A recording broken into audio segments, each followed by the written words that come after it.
بسم اللہ الرحمن الرحیم الحمدللہ الذی جعل الصلاة عمود الدین۔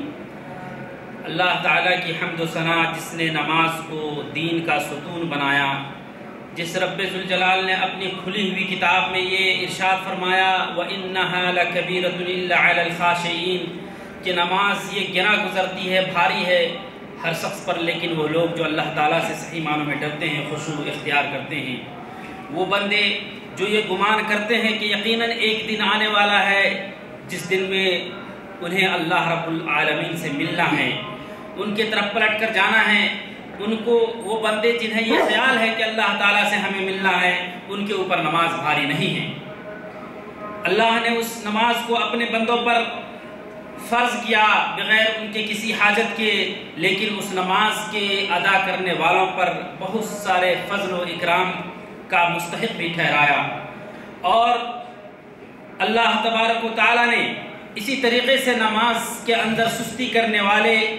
اور اس سے اعراض کرنے والوں پر بہت ہی سخت قسم کی وعیدیں نازل فرمائی ہے۔ ہم گواہی دیتے ہیں کہ نہیں ہے کوئی معبود برحق مگر صرف اللہ تبارک و تعالیٰ جو تنہا ساری کائنات کا حاکم، مالک، رازق، مربی اور پالنہار ہے۔ معزز سامعین کرام، اسی طرح ہم گواہی دیتے ہیں کہ ہمارے نبی اکرم جناب محمد رسول اللہ صلی اللہ علیہ وسلم اللہ کے بندے ہیں، جنہیں اللہ تعالیٰ نے اس قوم کے لیے، اس امت کے لیے رحمت بنا کر بھیجا، جو اس قوم کے لیے، اس امت کے لیے امین بنا کر کے بھیجے گئے۔ درود و سلام ان پر اور ان کے تمام آل و اصحاب پر، اور جو لوگ بھی اللہ کے رسول صلی اللہ علیہ وسلم کی صحیح طریقے سے پیروی کرتے ہیں ان سب پر درود و سلام ہوں۔ مسلمانوں، اللہ تعالیٰ سے ڈرو اور اللہ تعالیٰ کے احکام کی پابندی کرو، اس کی حفاظت کرو، اور اس بات کو ترجیح دو جو درست اور صحیح ہے، اور وہ درستگی اور صحت اللہ کے رسول صلی اللہ علیہ وسلم کی زندگی میں ہے۔ یعنی آپ کا جذبہ اور آپ کی خواہش یہ ہو کہ آپ اپنی عبادات میں اتباع رسول جو سید البشر تھے، نبی اکرم صلی اللہ علیہ وسلم کے طریقے کو اپنائیں، نہ کہ آپ کے دل میں یا ہمارے دل میں یہ آئے کہ ہم کسی دوسرے مسلک کے ماننے والے ہیں، یا ہم فلاں امام کے ماننے والے ہیں، اور ہم فلاں امام کے ماننے والے ہیں اس لیے ہم ان کی اطاعت کریں گے۔ ہرگز نہیں۔ معزز سامعین کرام، اللہ تبارک و تعالیٰ نے ہمیں اور آپ کو، اور جو ہمارے اور آپ کے امام ہیں، ان تمام لوگوں کو یہی حکم عطا فرمایا کہ وہ سب کے سب اللہ کے رسول کی اطاعت کریں، اور یہ حکم نہیں دیا ہمیں کہ کوئی انسان جو اپنے اجتہاد میں حدیث پاک نہ پانے کی وجہ سے غلطی بھی کر سکتا ہے یا درستگی کو بھی پہنچ سکتا ہے، تو ان کی اطاعت ضروری ہے، کیونکہ چاہے ہمارے امام اعظم ہوں یا جو بھی امام ہوں، سارے کے سارے خطا اور نسیان سے بھرے ہوئے ہیں، یا مرکب ہیں اور متصف ہیں۔ اگر کوئی معصوم عن الخطا ہے تو وہ صرف نبی کی ذات ہے، وہی کسی امام پر نہیں ہوا، وہی ہوئی تو وہ نبی اکرم صلی اللہ علیہ وسلم کی ذات پر ہوئی، اور انہی کی اطاعت و فرما برداری کے لیے اللہ تبارک و تعالیٰ نے ہمیں قرآن مجید کے اندر جگہ جگہ واجبی قرار دیتے ہوئے کہا لَقَدْ كَانَ لَكُمْ فِي رَسُولِ اللَّهِ أُسْوَةٌ حَسَنَةٌ لِمَنْ كَانَ يَرْجُو اللَّهَ لَقَاءَ، جو ہر کہ اللہ کے رسول صلی اللہ علیہ وسلم کی زندگی ہی میں تمہارے لیے بہترین نمونہ ہے۔ اگر تم ان کے طریقے کو اختیار کرنا چاہتے ہو تو اسی میں تمہاری بھلائی ہے۔ اور ایسا وہ لوگ کرتے ہیں جنہیں یہ خیال ہے کہ ہمیں یقیناً ایک دن اللہ تبارک و تعالیٰ سے ملنا ہے، انہیں امید ہے کہ اللہ تبارک و تعالیٰ کی بارگاہ میں حاضر ہو کر ہمیں اپنے کی کا حساب دینا ہوگا۔ یعنی اللہ تبارک و تعالیٰ اس قرآن مجید کی آیت کی روشنی میں یہ بتلانا چاہتا ہے کہ تم مکلف ہو صرف اور صرف نبی اکرم صلی اللہ علیہ وسلم کی سنت کی پیروی کرنے کی، اور تم سے اگر سوال ہوگا قیامت کے دن تو یہ نہیں سوال ہوگا کہ تم نے امام شافعی کی یا امام اعظم کی یا امام احمد بن حنبل کی پیروی کیوں نہیں کی۔ اگر سوال ہوگا قیامت کے دن تو وہ یہ ہوگا کہ تم نے اپنے نبی اکرم صلی اللہ علیہ وسلم کی حدیث کے پاتے ہوئے بھی کسی امام کی پیروی کیوں کی۔ معزز سامعین کرام، یہ نماز ہمارے لیے اور آپ کے لیے نہایت ضروری چیز ہے، کیونکہ قیامت کے دن سب سے پہلے اس کے بارے میں سوال کیا جائے گا۔ فَإِنْ صَلُحَتْ صَلُحَ لَهُ سَائِرُ عَمْلِهِ، اگر یہ نماز ہمارے لیے درست ہو گئی تو سارے کے سارے اعمال ہمارے درست ہو جائیں گے، اور اگر یہ برباد ہوئے تو سارے کے سارے اعمال قیامت کے دن برباد ہوں گے، ہم ناکام ہو جائیں گے۔ معزز سامعین کرام، یہ نماز وہ چیز ہے جس کے بارے میں اگر کامیابی مل گئی قیامت کے دن تو آپ کو تمام اعمال میں کامیابی ملے گی، اور اللہ کے رسول صلی اللہ علیہ وسلم کی اتباع نماز میں اگر نہ ہوئی تو آپ یہ جان لیجئے کہ آپ کی کسی بھی اعمال میں اتباع نہیں ہو سکتی ہے، کیونکہ یہ نماز ایک ایسی عبادت ہے جو 24 گھنٹے میں 5 مرتبہ ادا کی جانے والی عبادت ہے، جس کو اللہ کے رسول صلی اللہ علیہ وسلم نے کر کے دکھایا اور بخوبی صحابہ کرام نے کر کے دکھایا۔ پھر بھی ہمارے اندر نماز کے اندر اتنا زیادہ اختلاف کیوں ہے؟ کوئی عبادت اگر سال میں ایک بار ہوتا تو یہ کہہ سکتے تھے کہ صحابہ کرام نے فلاں چیز یاد کیا، فلاں چیز بھول گئے، ہم تک صحیح طریقے سے حدیث نہ پہنچی، لیکن زندگی کے ہر پل میں انہوں نے عبادت کرتے ہوئے اور وہ سنتیں ظاہر کر دیے ہیں جو ہمارے اور آپ کے لیے ظاہر اور آیا ہے احادیث کی کتابوں میں۔ فرق یہ ہے کہ ہمیں صرف اور صرف انہیں اپنانے کی ضرورت ہے۔ ضرورت یہ ہے کہ ہم اللہ کے رسول کی سنت کو تلاش نہیں کرتے، ہم تلاش کرتے ہیں کہ ہمارے امام نے کیا کہا۔ معزز سامعین کرام، اسی نماز کے سلسلے میں اس عاصفۃ الحزم کا جو مسئلہ چلا تھا، اس سے پہلے آپ کے سامنے اس موضوع کے تحت بحث ہو چکی ہے، لیکن چند ان باقی چیزوں کے بارے میں بحث کرنا چاہتے ہیں جو باقی رہ چکی ہیں۔ اور اس سے پہلے جو ذکر ہوا تھا وہ یہ کہ نماز میں سب سے خطرناک چیز یہ ہے کہ عدم طمانینت، یعنی آدمی خشوع اور خضوع کے ساتھ اور اطمینان کے ساتھ نماز کو ادا نہ کرے، اور بلا ضرورت سے زیادہ حرکت کرتے ہوئے نماز کے اندر دکھے جائیں، ان کی نماز گویا کہ باطل ہے۔ اور اسی طریقے سے آپ کے سامنے اس شخص کا، اس صحابی کا بھی ذکر ہوا جس نے نماز کو جلدی ادا کی، تو اللہ کے رسول صلی اللہ علیہ وسلم نے ان کے بارے میں کہا ارجع فصل فإنک لم تصلی، کہ اے فلاں تم لوٹو پھر نماز پڑھو کیونکہ تم نے نماز نہیں پڑھی۔ آج ہم دیکھتے ہیں میرے بھائیوں کہ اتنے لوگ نماز کے اندر کتنی جلدی کرتے ہیں، کوئی رکوع صحیح سے نہیں ہوتا تو کبھی سجدے صحیح سے نہیں ہوتا، اور کوے مرغی کی چونچ کے طرح چونچ مارتے ہوئے نماز کی ادائیگی کر لیتے ہیں اور سمجھتے ہیں کہ ہم نے اپنی فرض ادا کر دیا۔ معزز سامعین کرام، وہ اللہ تبارک و تعالیٰ جتنی بڑی ذات اور ہستی ہے، جو سارے کائنات کا مالک ہے، ان کے سامنے ایک آدمی آئے اور ان کے سامنے اجلت کر کے چلا جائے، اس سے پتہ چلتا ہے کہ اس نے اپنے اندر اللہ تعالیٰ کی ذات کو استحضار نہیں کیا، یہ نہیں محسوس کیا کہ اللہ تبارک و تعالیٰ ہمارے سامنے حاضر و ناظر ہمیں دیکھ رہا ہے۔ اللہ کے رسول صلی اللہ علیہ وسلم نے حدیث جبرائیل کے اندر یہ فرمایا تھا، مل احسان کا لفظ جب پوچھا، کہا الاحسان ان تعبد اللہ کأنک تراہ فإن لم تکن تراہ فإنہ یراک۔ احسان یعنی مراتب دین میں سے یہ ہے کہ آپ عبادت کو عمدگی کے ساتھ، اچھائی کے ساتھ پورا کریں، خواہ وہ کوئی بھی عبادت ہو، اور نماز اس میں سے سب سے لازم ملزوم شے ہے۔ اگر آپ نماز کے لیے کھڑے ہوں تو آپ کے لیے ضروری ہے کہ ایسے آپ عبادت کریں کہ اللہ تعالیٰ آپ کو دیکھ رہا ہے۔ معزز سامعین کرام، یہ دل میں احساس رکھتے ہوئے اگر نماز پڑھیں گے تو آپ یقیناً اللہ تبارک و تعالیٰ کے سامنے ڈرتے ہوئے کھڑے ہوں گے، اور رکوع اور سجدہ میں یہ احساس ہوگا کہ آخر ہمارا یہ رکوع قبول ہوا یا نہیں ہوا، ہمارے یہ سجدے قبول ہوئے یا نہیں ہوئے، یہ آپ کے دل کے اندر خیال ہوگا، اور یہی مطلوب ہے۔ معزز سامعین کرام، اور یہ بات بھی کہی گئی تھی کہ نیت کے وقت، نماز سے پہلے نیت دل میں یا ظاہری طور پر لفظ کے اندر ادا کرنا یہ بالکل مردود ہے اور بدعت ہے، اللہ کے رسول صلی اللہ علیہ وسلم سے ثابت نہیں ہے۔ نیت کا تعلق دل سے ہے، اور جیسی ہی آذان ہوتی ہے آپ ان کی نیت ہو جاتی ہے، آپ نے سوچ لیا کہ ہمیں نماز پڑھنی ہے۔ اسی طریقے سے آپ کے سامنے یہ بات ہوئی تھی کہ رفع الیدین یعنی تکبیر تحریمہ کے وقت ہاتھ اٹھانا اور رکوع سے اٹھتے وقت ہاتھ اٹھانا یہ سنت ہے۔ میں یہ نہیں کہہ رہا ہوں کہ فلاں امام کا قول ہے، یہ سنت ہے، اور ہر وہ سنت ما اضیف الی النبی من قول او فعل او تقریر، سنت یعنی حدیث ہے، اور حدیث کہتے ہیں ہر وہ بات جو نبی کی طرف منسوب کی جائے، اور نبی اکرم صلی اللہ علیہ وسلم نے فرمایا من احدث فی امرنا ھذا ما لیس منہ فہو رد، جو بھی ہمارے معاملے میں کسی بھی طرح کی پیش قدمی کی جو ہم میں سے نہیں تو وہ مردود ہے، اور من کذب علی متعمدا فلیتبوأ مقعدہ من النار، سنت کہا ہے ہم نے، یہ نہیں کہا ہے کہ کسی امام کا قول ہے، اور اگر جھوٹ کہا ہے، اور جس نے بھی اگر جھوٹ کہا ہے اللہ کے نبی صلی اللہ علیہ وسلم سے رفع یدین ثابت نہیں ہے تو جان لیجیے وہ اپنا ٹھکانہ جہنم بنا لے، کیونکہ یہ شریعت اسلامیہ اللہ اور اس کے رسول کی ہے، اور یہ امانت ہے، اس کے اندر خیانت کرنا ناجائز اور حرام ہے۔ اللہ کے رسول صلی اللہ علیہ وسلم کی حدیث صحیح بخاری کے اندر صاف واضح ہے کہ جب اللہ کے رسول صلی اللہ علیہ وسلم اٹھتے تھے تو رفعتین کرتے تھے۔ معزز سامعین کرام، آج ہمیں ضرورت ہے کہ آپ اپنے دل کو صاف کریں اور اللہ کے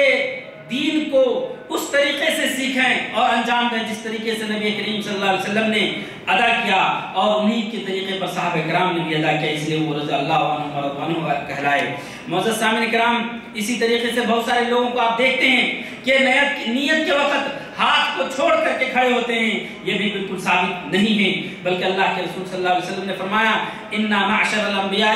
امرنا ان نؤخر سحورنا ونعجل فطرنا وان نمسك بایماننا على شمائلنا في الصلاة، کہ ہم جماعت انبیاء کرام کو یہ حکم دیا گیا ہے کہ سحری میں ہم تاخیر کریں، افطار میں جلدی کریں اور اپنے داہنے ہاتھ کو بائیں ہاتھ سے اپنی نماز کے اندر تھامیں۔ اور وائل ابن حجر رضی اللہ تعالیٰ عنہ حضرمی فرماتے ہیں کہ میں نے ایک دن یہ ارادہ کیا کہ میں ضرور اللہ کے رسول صلی اللہ علیہ وسلم کو نماز پڑھتے ہوئے دیکھوں گا کہ وہ کس طرح سے نماز پڑھتے ہیں۔ تو میں گیا اور ان کے نماز پڑھنے کے طریقے کو دیکھنے لگا تو میں نے دیکھا کہ انہوں نے اللہ اکبر کہا یہاں تک کہ اپنے کان کی لو تک اپنے دونوں ہاتھ کو لے گئے، پھر اپنے دائیں ہاتھ کو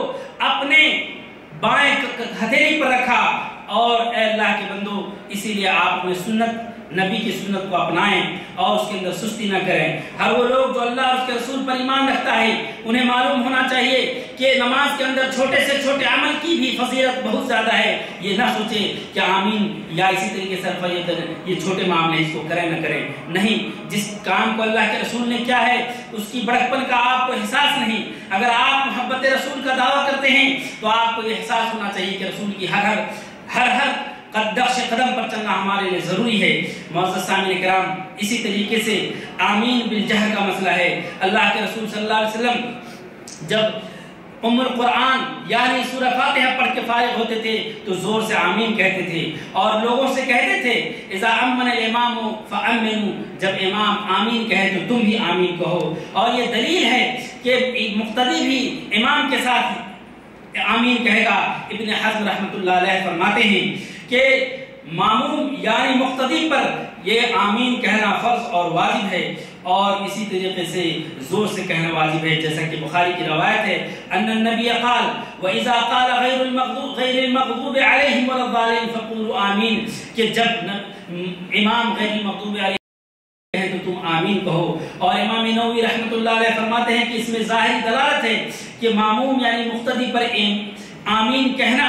امام کے ساتھ ساتھ کہنا چاہیے، نہ کہ بہت زیادہ بعد اور نہ ان سے پہلے۔ اے معزز سامعین کرام، آپ نے یہ دیکھا کہ آمین کے احکام میں یہ آپ کو بخاری شریف کی حدیث سے آپ کو تائید ہے کہ آمین کہنا چاہیے، جیسا کہ فَإِنَّهُ مَنْ وَافَقَ تَأْمِينَهُ تَأْمِينُ الْمَلَائِكَةِ، کہ جس کے آمین فرشتے کے آمین کے ساتھ موافق ہو گیا غفر له ما تقدم من ذنبه، تو ان کے گناہ جو اس سے پہلے ہوئے ہیں معاف کر دیے جائیں گے۔ رواہ بخاری کے اندر یہ روایت ہے کہ جس شخص نے بھی آمین کہا اور اس کا آمین یعنی امام کے ساتھ آمین کہیں، کیونکہ جب امام ولا الضالین کہتا ہے تو اسی وقت فرشتے بھی آمین کہتے ہیں، تو آپ کے آمین اور فرشتے کے آمین کے ساتھ اگر موافق ہو گیا تو آپ کی گناہ جو پہلے ہوئے ہیں معاف ہو جائیں گے، جیسا کہ بخاری شریف کی روایت میں ہے۔ اور اسی طریقے سے آواز کا بلند کرنا آمین کے وقت یہ سنت ہے۔ اور اسی طریقے سے اللہ کے رسول صلی اللہ علیہ وسلم کی مسجد نبوی اور صحابہ کرام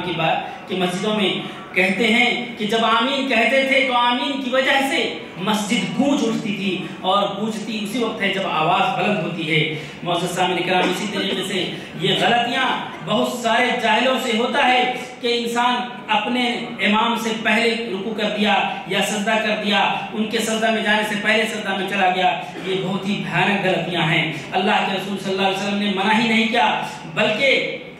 ان کو دھمکی دی ہے، جیسا کہ حضرت انس بن مالک رضی اللہ تعالیٰ عنہ کی حدیث میں ہے صلی بنا رسول اللہ ذات یوم فلما قضى الصلاة اقبل علینا، کہ اللہ کے رسول صلی اللہ علیہ وسلم نے ہم لوگوں کے ساتھ ایک دن نماز پڑھی اور نماز پڑھنے کے بعد ہمارے طرف پلٹے اور کہا کہ اے لوگو، ہم تمہارے امام ہیں، تم ہم سے پہلے رکوع سجود مت کرو اور قیام بھی مت کرو۔ اور کیا اس شخص کو ڈر نہیں لگتا جو اپنے سر کو امام سے پہلے اٹھا لیتا ہے؟ کہا اللہ کے رسول صلی اللہ علیہ وسلم نے ان يحول اللہ رأسه رأس حمار، کہ جو شخص بھی نماز میں امام سے پہلے اپنے سر کو اٹھا لیتا ہے یہ ہو سکتا ہے کہ اللہ تعالیٰ اس کے چہرے کو مسخ کر دے اور گدھے کی شکل کا بنا دے. یہ حدیث کے اندر ہے. معزز سامعین کرام، ایسا کرنے والا جو امام سے مسبوق ہو، سابق ہو، وہ بڑے ہی دھمکی ان کے بارے میں آئی ہے کہ ایسا کرنے والا وہ اللہ تبارک و تعالیٰ کی ان پر لعنت ہے اس دنیا اور آخرت کے اندر. اس لیے ہمیں احتراز کرنی چاہیے، بچنی چاہیے. اور جیسا کہ جمہور علماء کا فیصلہ ہے کہ اگر جو شخص بھی ایسا کرتا ہے تو گویا کہ اس کی نماز باطل ہے. میرے بھائیوں، ہم چھوٹی باتوں کا خیال نہیں کرتے نماز میں، لیکن کیا پتہ شاید ہم ہزاروں سال نماز پڑھتے ہیں، ہم سالوں سال نماز پڑھتے ہیں، لیکن عین ممکن ہے کہ ہماری نماز ہی قبول نہ ہو. تو وہ نماز جو ہماری کامیابی کا ضامن اور راز ہے قیامت کے دن، اس کے اندر ہم اس طریقے کا عمل کریں تو پھر ہمارا کیا سارا پانی میں چلا جائے گا. پھر ہمیں کیا فائدہ ملے گا؟ معزز سامعین کرام، اللہ کے نبی صلی اللہ علیہ وسلم نے فرمایا انما جعل الامام لیتم به فاذا کبر فکبروا. امام اس لیے بنائے جاتے ہیں تاکہ ان کے ساتھ نماز پوری کی جائے. تو جب وہ اللہ اکبر کہیں، تکبیر کریں، تب تکبیر کرو، ان سے پہلے نہ کرو. جب سمع اللہ لمن حمیدہ کہیں تو ربنا ولک الحمد کہو وغیرہ ذالک. بخاری شریف کی روایت ہے. معزز سامعین کرام، اللہ تبارک و تعالیٰ نے یہ تو مسبوق ثابت، یعنی جو لوگ پہلے نماز کے اندر کر دیتے ہیں امام سے، لیکن جو لوگ امام سے بہت زیادہ تاخیر میں اپنا سر اٹھاتے ہیں، ان کے بارے میں بھی وعیدیں آئی ہیں کہ ان کی نماز بھی باطل ہونے کا خدشہ ہے. اور آپ امام کو سجدے میں دیکھتے ہیں کہ جب وہ نماز پڑھا رہے ہوتے ہیں تو جس وقت تک وہ سجدے میں ہو تب تک آپ سجدے میں رہیں اور اپنی دعا کو پورا کریں. لیکن بہت بار یہ دیکھا جاتا ہے کہ لوگ اللہ کے نبی صلی اللہ علیہ وسلم کی مخالفت کرتے ہیں کہ امام بذات خود وہ جلدی نماز پڑھا دیتا ہے اور مقتدی کی دعائیں پوری نہیں ہو پاتی ہے. لیکن اس کے باوجود یہ اس حدیث کی روشنی میں کہ انما جعل الامام لیؤتم به، کہ امام اس لیے بنائے جاتے ہیں کہ ان کے ساتھ پوری کی جائے عبادت. چاہے آپ ایک ہی بار دعا پڑھ پاتے ہیں، لیکن اگر امام اللہ پر کہہ کر اٹھ گیا تو آپ اٹھ جانا ہے. لیکن امام کے لیے بھی یہ بات نصیحت کے طور پر مذکور ہے کہ اگر وہ اس طریقے کی نماز پڑھاتے ہیں تو عقاب ان پر ہوگا اور آپ پر نہیں ہوگا، آپ کی نماز پوری ہو جائے گی. اور ایسے اماموں کے لیے یہ نصیحت ہے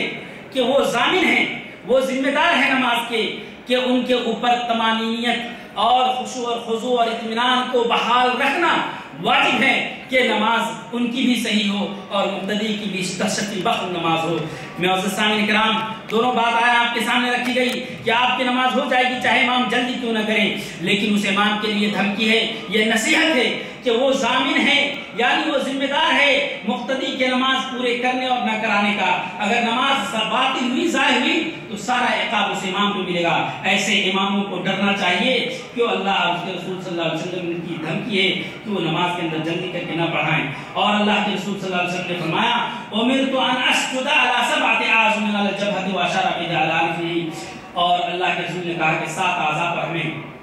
سجدہ کرنے کا حکم دیا گیا.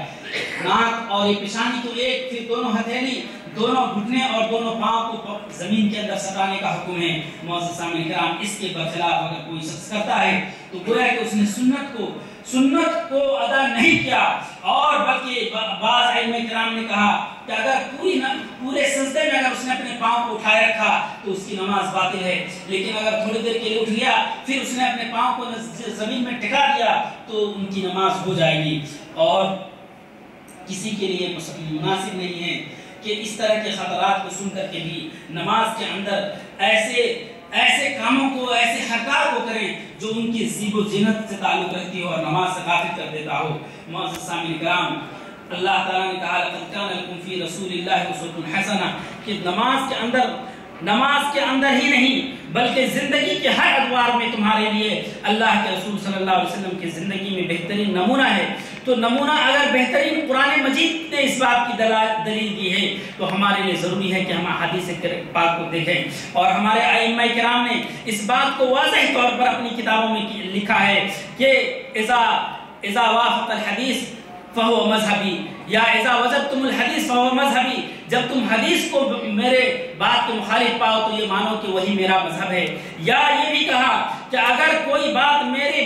حدیث سے پاک کے مخالف ہے، کوئی بھی میری بات حدیث پاک کی مخالف ہے تو آپ میری بات کو دیوار پر مار دو اور حدیث کو اپنا لو، کیونکہ وہی میرا بھی مذہب ہے. میرے بھائیوں، اس جملے میں 2 فائدے ہیں. نمبر 1 اطاعت رسول کریم صلی اللہ علیہ وسلم، نمبر 2 جس امام کو آپ مانتے ہوں ان امام کی بھی اطاعت اسی میں ہے۔ کیوں؟ یہ نہیں ہے کہ آپ نے اگر امام کے قول کو یا امام کے کسی اجتہادی مسائل کو چھوڑ دیا اور حدیث کے ملنے پر حدیث پر عمل کرنے لگا تو آپ کے امام کی مخالفت ہے، ہرگز نہیں، آپ ایسا نہ سوچیں، کیونکہ امام نے خود ایسا کہا تو ان کے کہنے کا آپ گویا کہ تعمیل کر رہے ہیں، ان کے حکم کی آپ تعمیل کر رہے ہیں، آپ ایسا نہیں کہ آپ غلط کر رہے ہیں۔ اللہ تبارک و تعالیٰ سے دعا ہے کہ اللہ ہم تمام لوگوں کو دین کی اچھی سمجھ عطا کرے، قرآن و سنت پر چلنے کی توفیق عطا فرمائے اور ہماری عبادت اللہ تبارک و تعالیٰ قبول عطا فرمائے۔ اللہ جب تک ہمیں اس دنیا میں زندہ رکھ، اسلام پر زندہ رکھ، جب ہمارا خاتمہ ہو ایمان بالخیر کے ساتھ ہو، اے اللہ ہم میں جو مومن ہیں، مرد ہیں یا عورت ہوں، مسلم مسلمان سب کو، اور جو زندہ ہیں جو مردہ ہیں سب کی گناہوں کو تو بخش دے۔ اے اللہ ہمارے احوال کو، ہمارے اقتصادی احوال کو، ہمارے دینی احوال کو، ہمارے سیاسی احوال کو، سب احوال کو تو درست فرما۔ اے اللہ تو سب چیز پر قادر ہے۔ ربنا آتنا فی الدنیا حسنۃ وفی الآخرۃ حسنۃ وقنا عذاب النار وَأَقِمِ الصَّلَاةَ إِنَّ الصَّلَاةَ تَنْهَىٰ عَنِ الْفَحْشَاءِ وَالْمُنكَرِ وَلَذِكْرُ اللَّهِ أَكْبَرُ۔ اور میرے بھائیو نماز کو قائم کیجئے، کیونکہ نماز منکر اور فحش چیزوں سے روکتی ہے اور اللہ تبارک و تعالیٰ کا ذکر سب سے بڑا ہے، یعنی ہر عمل اور زندگی کا ہر پل اللہ کے ذکر و اذکار کے ساتھ گزرنا چاہیے، یہاں تک کہ آپ سوتے بیٹھتے اٹھتے بیٹھتے اللہ کا نام لیتے ہیں۔ یہ اس بات کی دلیل ہے کہ آپ کا تعلق اللہ تبارک و تعالیٰ کی ذات سے وابستہ ہے اور آپ دعا کے ساتھ ساتھ اللہ تبارک و تعالیٰ کو یہ کہنا چاہتے ہیں کہ اللہ ہم اپنے زندگی کے تمام امور کو تیرے حوالے کر رکھے ہیں، اسی لیے ہم تیرا نام لیتے ہیں۔ اسی لیے معزز سامعین کرام، اگر کوئی مرجع ہے، کہیں لوٹنے کی جگہ ہے تو وہ اللہ تبارک و تعالیٰ کی ذات ہے، اس کے علاوہ کوئی نہیں، کیونکہ وہی ہمارا خالق مالک ہے۔ اقول قولی ھذا استغفر اللہ لی ولکم ولسائر المسلمین وصلی اللہ علی خیر خلقہ۔